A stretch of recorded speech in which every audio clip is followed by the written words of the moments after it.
구약성경 역대하 29장 1절부터 11절까지 말씀입니다. 다 찾으신 줄로 알고 제가 읽어드릴 테니까 눈으로 따라오시면 좋을 것 같아요. 제가 읽어드릴게요. 히스기야가 왕위에 오를 때에 나이가 25세라 예루살렘에서 29년 동안 다스리니라.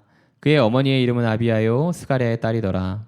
히스기야가 그의 조상 다윗의 모든 행실과 같이 여호와 보시기에 정직하게 행하여 첫째 해 첫째 달에 여호와의 전 문들을 열고 수리하고 제사장들과 레위 사람들을 동쪽 광장에 모으고 그들에게 이르되 레위 사람들아 내 말을 들으라. 이제 너희는 성결하게 하고 또 너희 조상들의 하나님 여호와의 전을 성결하게 하여 그 더러운 것을 성소에서 없애라. 우리 조상들이 범죄하여 우리 하나님 여호와 보시기에 악을 행하여 하나님을 버리고 얼굴을 돌려 여호와의 성소를 등지고 또 낭실문을 닫으며 등불을 끄고 성소에서 분향하지 아니하며 이스라엘의 하나님께 번제를 드리지 아니하므로 여호와께서 유다와 예루살렘에 진노하시고 내버리사 두려움과 놀람과 비웃음거리가 되게 하신 것을 너희가 똑똑히 보는 바라. 이로 말미암아 우리의 조상들이 칼에 엎드러지며 우리의 자녀와 아내들이 사로잡혔느니라. 이제 이스라엘 하나님 여호와와 더불어 언약을 세워 그 맹렬한 노를 우리에게서 떠나게 할 마음이 내게 있노니 내 아들들아 이제는 게으르지 말라. 여호와께서 이미 너희를 택하사 그 앞에 서서 수종들어 그를 섬기며 분향하게 하셨느니라. 아멘. 여러분들 그리스도인이시죠? 예, 그리스도인이라는 게 뭘까요? 그리스도인이 뭐예요? 네, 말 그대로 예수님을 믿는 사람들을 그리스도인이라고 하죠. 예, 예수님께 나의 삶을 드린 사람들 또는 예수님을 믿는 사람들, 믿음으로 구원받은 사람들 그리스도인이라고 이야기합니다. 그리고 좀 더 나아가서 좀 더 예수님을 닮아가고자 하고 그분을 따르며 본받는 삶을 살아가고자 삶에서 몸부림치고 있는 이들을 그리스도인이라고 할 수 있을 것 같아요. 근데 이제 요즘은 이 그리스도인이라는 이름을 갖고 살아가는 것 자체가 사실 좀 쉽지 않은 것 같아요. 왜냐하면 교회 밖에서 보자면 이제 너무나 좀 요즘 무질서한 상황들을 많이 경험하게 되죠. 거의 이런 표현 좀 그렇지만 소돔과 고모라를 방불케 하는 이 홍대 앞을 지나다 보면 야 여기가 도대체 내가 꼰대인 건가 저들이 개방적인 건가 그냥 상상을 초월합니다. 상상을 초월하는 모습들 특히 이제 불금이라고 하는 금요일 저녁을 이렇게 딱 지나가면 금요일에는 여기 다니지 말아야겠다라는 생각이 들 정도. 모르겠어요. 이 개방적이고 뭔가 바뀌어져 가는 어떤 그런 분위기도 있지만 또 한편으로는 굉장히 무질서하고 너무나 유혹이 많은 세대를 살아가고 있는 게 우리가 아닐까라는 생각을 하게 돼요. 그러니까 그렇잖아요. 예수님을 본받아 살아가는 우리이기 때문에 그 많은 유혹 앞에서 견뎌내고 살아간다는 것 자체가 굉장히 쉽지 않은 거죠. 게다가 또 이제 교회에 대한 이 적대감들도 많은 이 시대이기 때문에 더 그리스도인으로서 그 정체성을 잃지 않고 살아간다는 것 자체가 쉽지 않은 것 같아요. 근데 교회 밖에서는 이런데 교회 안에라고 뭔가 이렇게 더 괜찮지는 않은 것 같아요. 정말 이야기하자면 끝이 없이 나올 수 있을 만큼의 너무나 안타까운 소식들과 슬프고 아프고 속상한 소식들이 너무나 많거든요. 교회를 욕하고 싶지는 않아요. 교회를 욕하고 싶지는 않고 우리가 더 어떻게 하면 더 아름다운 교회로 세워질 수 있을까에 대한 그 고민이 있을 뿐인 거죠. 그런데 그럼에도 불구하고 교회들의 어떠한 그런 모습들과 그런 소식들을 접할 때마다 마음이 굉장히 무너집니다. 그럼 이러한 시대 속에서 저는 예수 믿는 사람이에요. 예수님을 따라 사는 사람이에요. 저는 예수님께서 말씀을 주신 그대로 삶에 살아내려고 발버둥 치는 사람이에요. 라고 그 정체성을 온전히 지켜내기가 정말 쉽지 않은 거죠. 그래서 전 오늘 이제 함께 역대기 말씀을 좀 나누고자 좀 가지고 왔어요. 역대기 말씀을 나누는 건 사실 좀 흔치는 않은 것 같아요. 잘 안 살피게 되는 말씀 중에 하나고 좀 뭔가 이렇게 그렇잖아요. 사무엘상하도 역사고 열왕기상하도 역사서고 역대상하도 역사서인데 사무엘상하, 열왕기상하가 역대상하에 그대로 담겨 있으니까 약간 읽을 때 어떤 느낌이냐면 요거는 이제 쉬어가는 거, 약간 좀 이렇게 넘어가는 거, 패스하는 거 이런 말씀으로 좀 보기가 쉽고 무엇보다 양이 엄청나게 많습니다. 예. 창세기부터 시작해서 포로기 직전까지의 이야기를 다 다루고 있잖아요. 그러니까 엄청나게 분량이 많아요. 그러니까 읽다 보니까 지겹고 지치거든요. 그런데 그럼에도 불구하고 이 역대기 말씀을 좀 나눴으면 좋겠다라는 생각을 했어요. 왜냐하면 역대기 말씀은 마찬가지로 다른 역사서랑 동일하게 역사적 전황을 다루고 있지만 그거보다 더 많은 이야기를 다루고 있는 게 있는데 그게 뭐냐면 설교라는 거예요. 여기에는 캐리그마라는 이 선포적 설교가 들어가 있어요. 그러니까 이 성경학자들도 역대기를 바라볼 때 역사적 근황에 대한 것들도 분명 살필 수 있지만 반대로 이 역대기 안에는 교훈적인 내용과 그리고 하나님께서 하나님의 백성들에게 어떤 말씀을 하고자 하시는가에 대한 이 선포적 설교의 말씀들이 들어있기 때문에 역대기는 그러한 측면으로 볼 수 있다라고 이야기하고 있거든요. 그래서 함께 나누고 싶었던 거예요. 이 시대 속에 살아가는 그리스도인들에게 예수를 믿는 자들, 하나님을 따르는 자들, 그들에게, 우리에게, 교회에게 우리가 어떤 삶으로 그 정체성을 이어갈 수 있을 것인가에 대한 고민이 필요했기 때문인 거죠. 그래서 역대기 말씀을 함께 나누고 싶었습니다. 그런데 역대기는요, 남유다 왕국이 이렇게 망했잖아요. 남유다 왕국이 망하고 포로 생활을 했어요. 70년 동안 포로 생활을 하고 포로 생활 이후에 돌아왔어요. 하나님께서 약속하셨던 대로 니네가 70년 살고 돌아올 거야. 자, 딱 돌아왔죠. 얼마나 기분 좋겠어요. 간접적으로만 그 생각을 해도 그 해방이 주는 엄청난 그 기쁨과 뭐 상상을 초월하겠죠. 그런 것들은.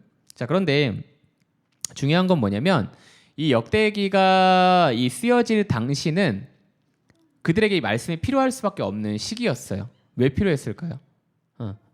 그 이유는 망가졌기 때문이에요. 아주 간단하게 말해서 망가졌기 때문에. 자, 어떤 기대감을 가지고 돌아왔는데 그 기대감에 부응할 수는 없었어요. 뭐 성전도 지어지는 어떤 그런 모습들을 보고 앞으로 우리 이 남유다 왕국이 다시금 재건해질 것이고 하나님께서 말씀하셨으니까 더욱더 완성되어져 갈 어떤 그런 모습들이 보여질 거야 라고 생각하며 기대하며 왔던 것과는 다르게 성전도 중간에 막혔어요. 외부 세력들로 인해서 짓는 것이 막혀졌고 성벽 재건은 뭐 터무니없는 소리였고 이게 느헤미야가 이제 오기 직전의 말씀이거든요. 느헤미야가 성벽 재건하기 전에 아무튼 이제 그런 상황들이 계속 지속돼요. 거의 한 100년 가까이 지속되다 보니까 생각해 보세요. 막 우리 그렇잖아요. 막 어떤 응답을 위해서 하나님 앞에 기도하다가 어떤 말씀을 딱 받아. 드디어 하나님의 응답이 나한테 임하여질 것 같은 느낌이 드는 거예요. 자, 그런데 그 말씀을 통해서 내가 하나님의 약속을 받은 것과는 별개로 내 상황과 환경이 바뀌지는 않는 거예요. 여전해요. 여전히 바뀌지 않고 여전히 그 환경이 지속되고 있으면 어떤 마음 드세요? 실망감이잖아요. 실망감. 기대감이 사라지잖아요. 점점 더 그 약속에 대한 것들이 흐릿해져만 가는 거죠. 그런데 그런 시간들이 100년인 가까이 지속됐다고 생각을 해보세요. 그 아쉬운 시간들, 그 어려운 시간들, 그 실망과 비탄과 좌절과 낙담의 시간들.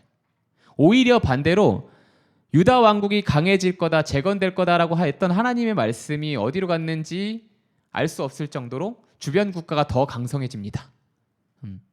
유대는 더 약소해질 수밖에 없는 상황이었고요. 그런 상황들이 발생하다 보니까 어떤 일들이 생겼을까요? 두 부류로 나뉘는 거예요. 어떤 부류로 나뉘냐면 자, 첫 번째는 그냥 자포자기. 될 대로 되라. 내가 이렇게 신앙에 애써봤고 이렇게 애를 써서 하나님 앞에 매달려 보기 위해서 성전 재건에 참여하고 애써봤는데 안 되고 안 되니까 결국 어떻게 되는 거예요? 에라 모르겠다. 자포자기 하면서 살아가는 사람들이 생겨나기 시작했어요. 자, 여기는 그나마 나은 거죠. 두 번째 부류는 어떤 부류였냐면 하나님에 대한 기대와 믿음이 불분명해지니까 다시금 이전에 자신의 조상들이 행하던 그 죄악 가운데로 빠져나가기 시작했던 거예요. 다시 그 혼돈의 길로 접어들기 시작한 거죠. 이 역대기가 쓰일 당시에요. 뭐 우리랑 다를 바 없는 상황이지만 원인은 다를 수 있겠죠. 그런데 이 시대적 혼란과 혼돈이 나타나고 있는 시기를 살아가고 있었던 게 이 역대기 말씀이 쓰일 당시에 이 하나님의 백성들 그 삶이 그러했다라는 거죠.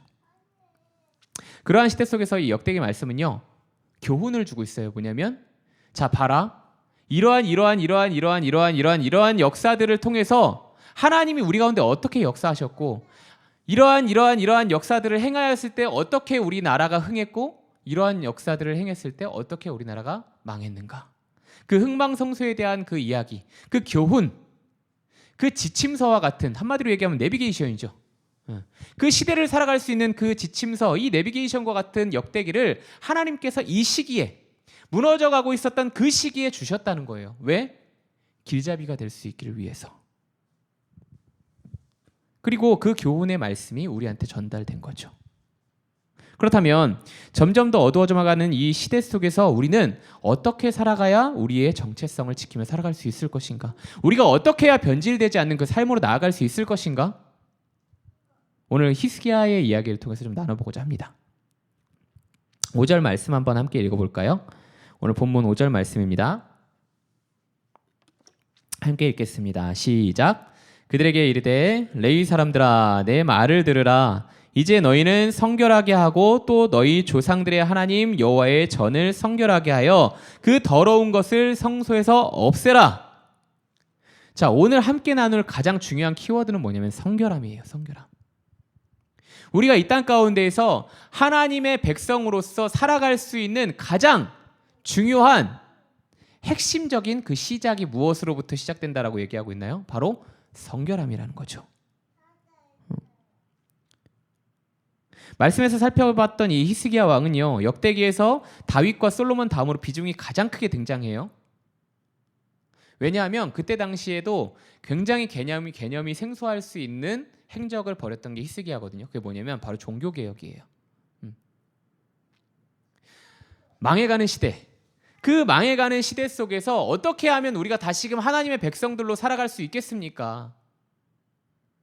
우리가 이 혼란과 혼돈이 만연한 이 시대 속에서 어떻게 해야 하나님의 백성으로 살아갈 수 있겠습니까? 살아남을 수 있겠습니까? 그것을 고민했던 왕이 히스기야인 거예요.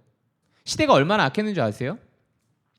모르겠어요. 지금 시대랑은 좀 다르겠지만 이 히스기야 왕의 아버지가 아하스예요. 아하스라는 사람인데 성경에서 나타나는 그 왕들 중 역대급 빌런입니다. 애지간하면 이 역대기에서는 그런 얘기를 써주거든요. 이 왕은 정말 인생을 막 살고 엉망진창으로 개판으로 살았지만 그래도 요만큼 잘하는 거는 조금이라도 있었어요. 역대기는 그만큼이라도 좀 얘기해주는 부분이 있어요. 근데 이 아하스는 열왕기에서도 역대기에서도 단 한 번도 얘는 선한 게 없어요. 선한 게 있다고 단 한 번이라도 등장했던 게 없어요. 뭐 했는 줄 아세요? 제일 먼저 그가 왕이 되자마자 딱 한 건 뭐냐면 성전 문을 걸어 잠갔어요. 예배하지 마. 야, 니들 어디다 예배하는 거야? 자, 오늘부터 내가 너희들이 섬길 신을 딱 소개해 줄게. 이방신 섬기는 건 그냥 기본 스펙으로 깔려 있었고요. 하나님께서 하지 말라고 하신 그 동맹 관계, 아수르와 동맹을 맺습니다. 그리고 아수르가 누굴 때려부십니까? 같은 동족이었던 북이스라엘을 때려부셔서 없애버리잖아요. 그들과 이렇게 화친하고 친하게 지내고 그들이 섬기는 이방신을 섬기고요. 하나님이 제일 가증스럽게 여기는 것 중에 하나가 뭐냐면 인신제사거든요. 왕 중에서 유일하게 인신제사를 드렸던 참 스펙이 다양한 굉장한 사람이죠. 이 아하스 인신제사를 드려요.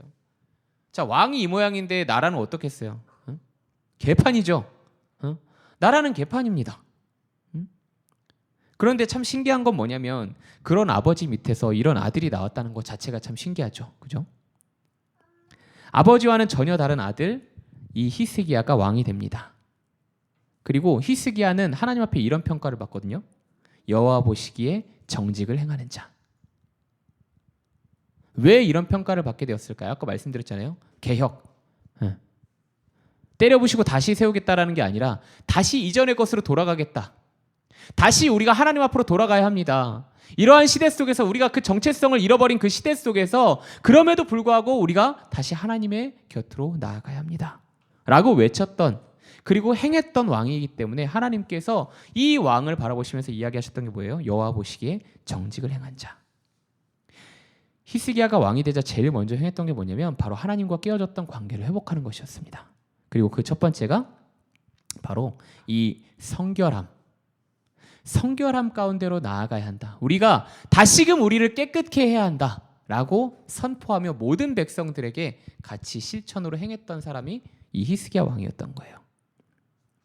자, 그렇기 때문에 이 성결이라는 것이, 이 깨끗함이라는 것이 굉장히 중요한 단어인데요. 자, 그러면 이 성결이 뭘 의미하는 걸까요? 성결이 뭘 의미하는 걸까요? 씻는 걸까요? 이렇게 깨끗하게? 여기서 성결이라고 이야기한, 번역된 이 성결이란 말은 거룩입니다. 거룩이 뭐예요? 거룩은 세상의 더러움으로부터 분리되어 있는 상태에 대한 걸 얘기하는 거죠. 쉽게 말하면 그거예요. 얼마나 어떤 것과 더 친밀한 상태인가? 세상과 친밀한 사람들을 거룩한 상태라고 얘기하지 않겠죠. 누구와 친밀한 상태일까요? 하나님과 가장 친밀한 상태. 그게 거룩함이 회복되어 있는 상태 아니겠어요? 세상과 세상이랑 단절한다는 게 아닙니다. 우리는 세상 앞에 나아가서 하나님을 전해야 될 책임을 가진 사람들이에요. 자, 세상과 단절한다는 게 아니라 세상에서 보여주고 있는 그 악함과 그 악함에 물들어서 살아가고 있는 것이 우리의 삶의 모습이 아니라 나는 하나님의 사람으로서 그 구별된 자리에 하나님의 백성으로 살아가겠습니다 라는 것들을 삶으로 행하는 자들, 그것이 거룩한 자들이거든요. 그 거룩함 가운데로 나아가야 한다라는 것들을 이야기하고 있었다는 거예요. 여러분, 하나님께서 말씀으로 성결하지 못한 상태를 이야기하는 것이 무엇인지 아세요? 자, 말씀드렸잖아요. 그 성결이 아닌 게 뭐냐? 범죄 안에 있는 거겠죠. 세상과 조우하며 살아가는 거겠죠. 그런데 오늘 성경은요. 잠시만요. 갑자기 머리가 핑 돌았어요. 빈혈이 왔나 봐요. 네. 자, 그런데 오늘 말씀에서 주목해야 될 게 있어요. 성결함이라는 것에 대해서 얘기할 때 우리가 뭔가 죄를 안 짓는 상태 같은 어떤 그런 느낌을 받을 수 있는데 그런 게 아니라는 거죠. 오늘 말씀에서 등장하고 있는 성결과 거룩은 무엇을 이야기하고 있냐면, 물론 하나님께서 윤리적인 범죄에 대한 것들을 미워하십니다. 그 범죄에 대한 것들 너희가 잘했다라고 얘기하지 않으세요. 그런데 하나님께서 이야기하는 거룩하지 않은 상태는 더 오늘 특별하게 이야기되어지고 있는 것이 있어요. 그게 뭐냐면 하나님과 분리되어진 상태, 세상을 따라가는 상태라고 말씀하고 있는데 6절, 7절에서 이렇게 이야기하거든요. 자, 너희가 성결하지 못했던 이유가 뭐냐면, 너희가 성결하지 못했던 이유가 아니라 성결하지 못한 상태를 하나님은 뭐라고 생각을 하시냐면 6절, 7절. 자, 하나님을 버리고 하나님 앞에서 얼굴을 돌리고 여호와의 성소를 등지고 낭실문을 닫고 등불을 끄고 성소에 분향하지 않고 번제를 드리지 않은 것. 요약하면 그건 거예요. 하나님 없이 살아가는 삶. 단순히 그러니까 하나님이 거룩하지 않은 상태에 대해서, 성결하지 않은 상태에 대해서 우리가 흔히 얘기하는 윤리적인 범죄, 그것이 성결하지 않은 상태라고 이야기하시는 것이 아니라 그것을 넘어서서 하나님은 뭐라고 얘기하십니까? 너희가 성결하지 않은 상태는 나와 함께하고 있지 않은 그 상태야. 내 품에 있지 않고 내 곁에 있지 않고 늘 세상 따라가기를 힘써 행하고 있는 그 상태가 성결하지 않은 상태라나. 우리 하나님께서 그렇게 말씀하고 계셨다는 겁니다. 완벽하게 하나님을 떠나 살고 있는 상태. 그렇게 성경에서 지금 이야기하고 있는 이 성결, 거룩함으로 나아가라는 것은 단순히 저 오늘부터 이제 죄 안 지을게요, 이런 개념을 넘어서는 거라는 거죠. 이런 개념을 넘어서서 하나님, 제가 하나님을 떠나서 그 중심을 내어놓고 있었던 그 자리를 떠나겠습니다. 내 중심을 다시금 하나님 앞으로 내어드리는 자리로 돌아가겠습니다. 돌이킨다는 거예요. 돌이키는 거. 돌이키는 거예요. 세상에 집중하고 세상에 주목하고 그 중심을 내어놓고 있던 그 자리를 벗어나서 원래의 자리, 원래의 궤도, 원래의 목적지를 향한 그 길로 제가 돌아서겠다라고 얘기하고 있다는 거예요. 한눈 팔 수 있죠. 한눈 팔고 있다가 엉뚱한 곳으로 갈 수 있죠. 예. 그런데 이 성결은 그 한눈 판 자리로부터 이제는 벗어나서 원래의 궤도로 돌아오겠다라는 것을 의미한다는 거예요. 하나님 앞에 나아가는 것. 세상의 기준을 쫓던 나의 생각과 가치, 세상에서 만족과 기쁨을 추구하고자 했던 나의 탐욕스러운 마음, 하나님보다 우선시해왔던 나의 모든 욕망들로부터 그 자리를 돌이켜 다시금 하나님 앞에 나아가겠다. 이것이 성결이라는 거죠. 여러분, 시대는 계속 우리에게 혼돈과 유혹을 이야기할 겁니다. 그러한 상황 속에서 우리가 흔들리지 않고 나아가려면 우리가 저 그리스도인이에요, 저 예수 믿는 사람이에요, 저 교회예요, 저희가 교회예요 라고 선포하며 흔들리지 않고 달려가려면 하나님께서 우리에게 먼저 말씀하고 계세요. 뭘 회복하라고요? 너희 안에 성결함을 회복하라고요. 너희 안에 그 거룩함을 먼저 회복해라.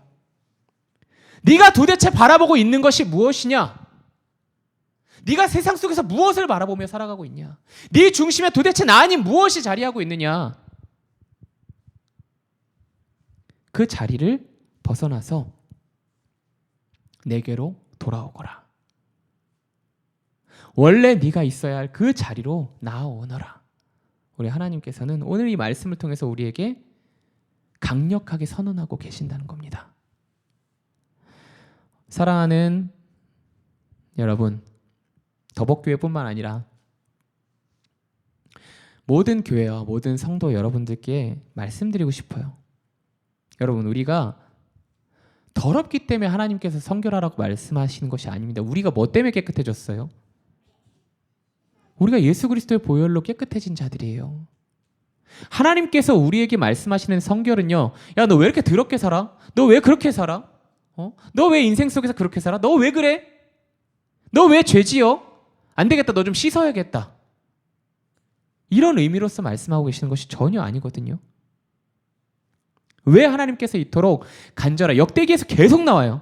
예. 역대기에서 이 히스기야 왕뿐만 아니라 역대 왕들이 개판치고 난리치고 엉망으로 살아가고 있을 때 하나님의 그 백성들을 보내서 말씀하시고 돌이키시고 왜 하나님께서 그렇게 말씀하시는데요? 왜 너희가 성결하라고 말씀하시는데요? 한 가지예요.